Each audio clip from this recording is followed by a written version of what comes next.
Hello everyone, Reza here, and we are going to continue with our facial rigging for beginners series. In this video, I will be focusing on the neck bone, the head bone, the upper jaw, and the lower jaw bone, and we see how we can set up controls for these bones.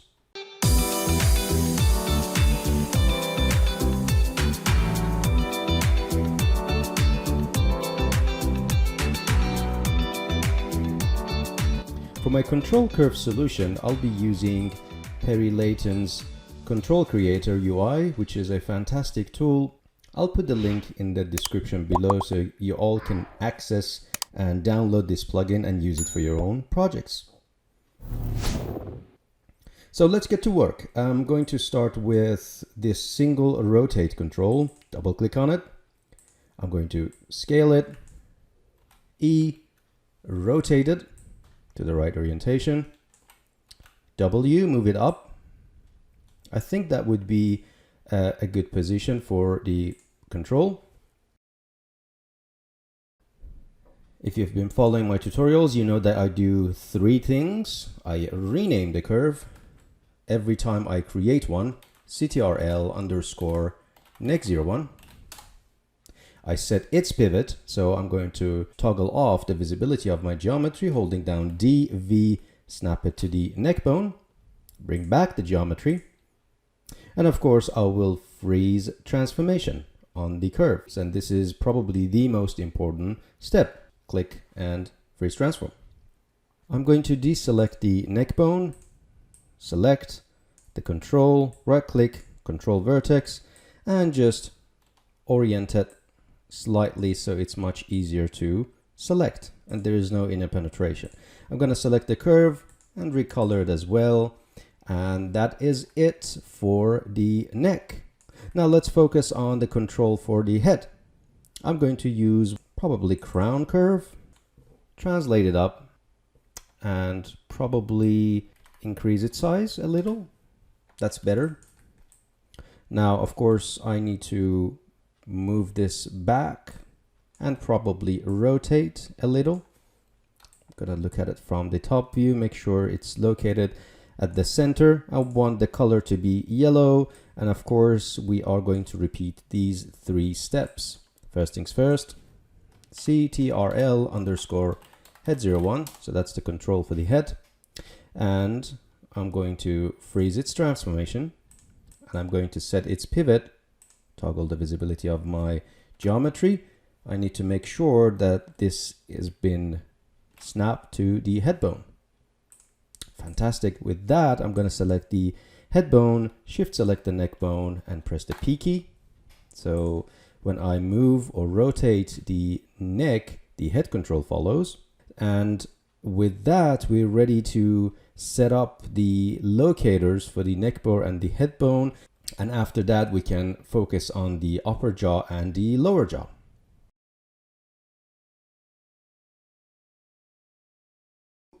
To set up our controls for the neck and head, I need to use a locator. So I'm going to go to Create, Locator. I also put one on the shelf. You can do that as well, but for the first time I'm using it.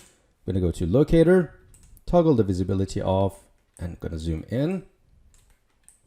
Now, in order to have the same orientation as our bone, so if I go in here and enable local rotation axis for the bone, you can see that it's got a very specific orientation, and I need that locator to have the same alignment when it comes to the direction of the locator. So to do that, I need to parent it to the locator. So select the locator, select the bone, press the P key, and then with the locator selected, go and zero out its transformation.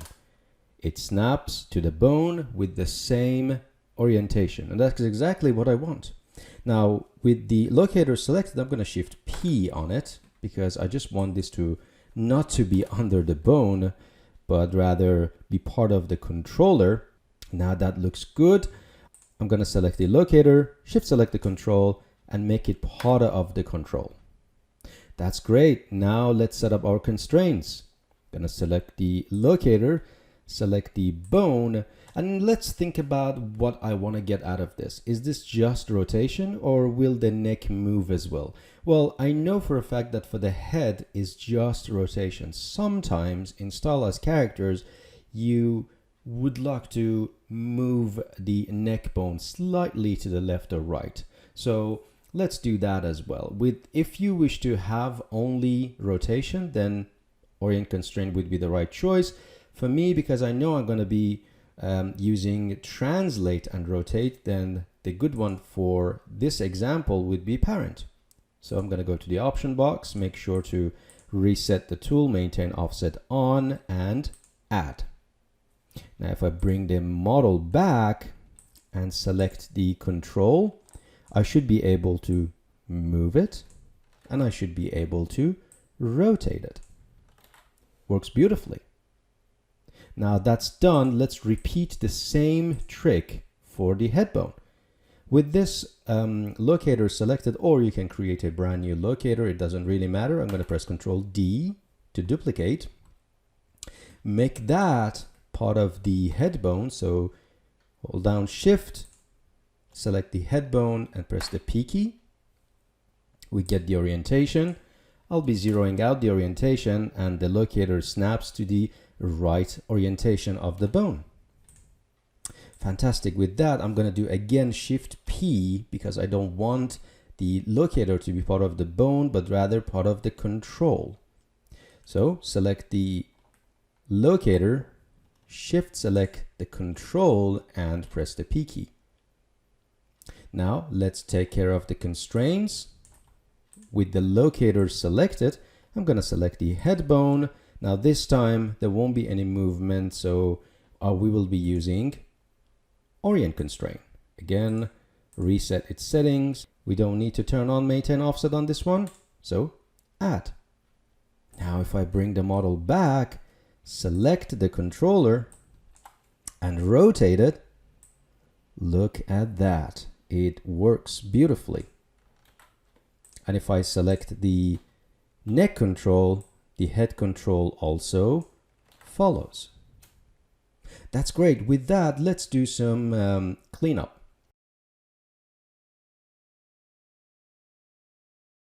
For both controllers. Now for this one, I know for a fact that I won't be using scale and visibility, lock and hide. For the head control, I won't be using translate, scale and visibility, lock and hide. Also, this controller CTRL neck needs to be part of a group node. I'm going to call this one controls 01, and this control 01 will be part of the global. So within global, I have skeleton, I have controls, and if there is any IK that I will be using, that will be part of the globals as well. This structure is identical to character rigging for beginner series, so you can combine these two series and fully rig your character. All right, that's done, out of the way. Let's focus on the jawbones.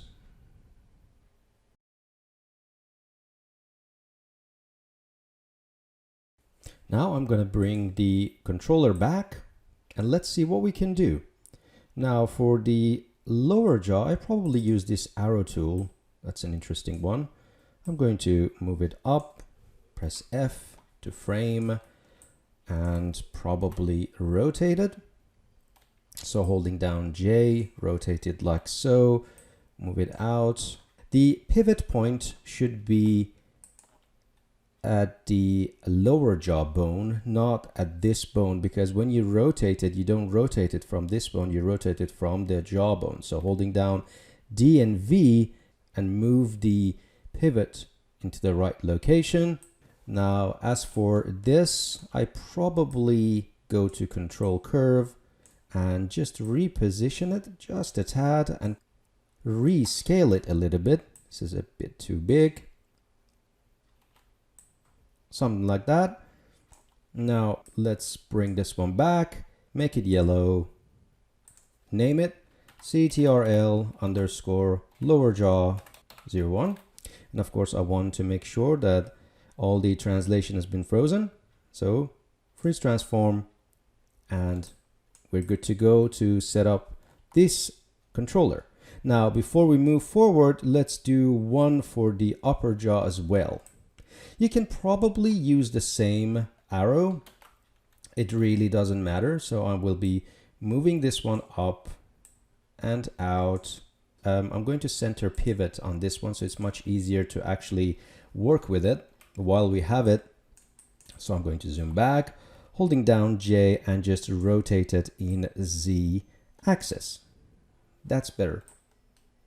I can move it up. All right, let's rename it. This is going to be CTRL, not lower jaw, but rather upper. That's good. Let's freeze the transformation as well. So with the control selected, I'm going to freeze transform. Now time to set the pivot again. So holding down D, V, and snap to the upper jawbone, which is the same as the lower jawbone. Now we have those all done. We can just repeat the same trick that we used for the neck bone and for the head bone. I can probably toggle off local rotation axis on this guy. And with that, we're pretty much done. So let's get started.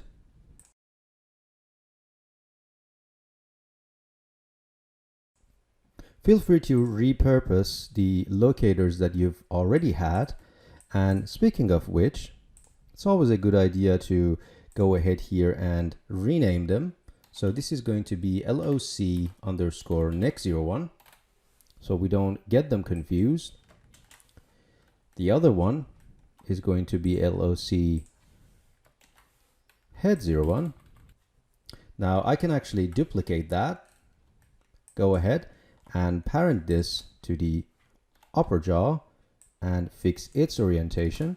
If you feel like there is a little bit of difficulty seeing the locator, you can always go ahead and change its size, or if it's too big, you can reduce the size. Now we know that we need to unparent it, Shift P, and make that part of the controller. Perfect. With that done, we select the locator, we select the upper jaw, and it's going to just rotate, right? In this case, that's going to be orient constraint. So constrain, orient constraint.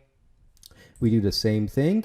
I'm going to select the locator again. Probably I need to rename this first. So it's going to be upper jaw 01. I'll be repurposing what I already have. Press Control D, make that this time make that part of the lower jaw, freeze its transformation. So we're getting the correct orientation, and I'm going to rename this LOC lower jaw 01. We know that we need to Shift P on it and make that part of the lower jaw control. So select the locator, select the lower jaw, and press the P key. Now with that done, we're ready to set up our constraints. Select the locator, select the lower jaw bone, and do another orient constraint. Fantastic. So let's test and see what we have. For the lower jaw, that works beautifully.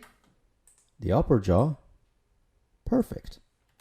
I don't think we need any of these locators anymore, so I can actually go ahead in here, select all four. You can either change the scale to 0 or set the visibility to none. Great.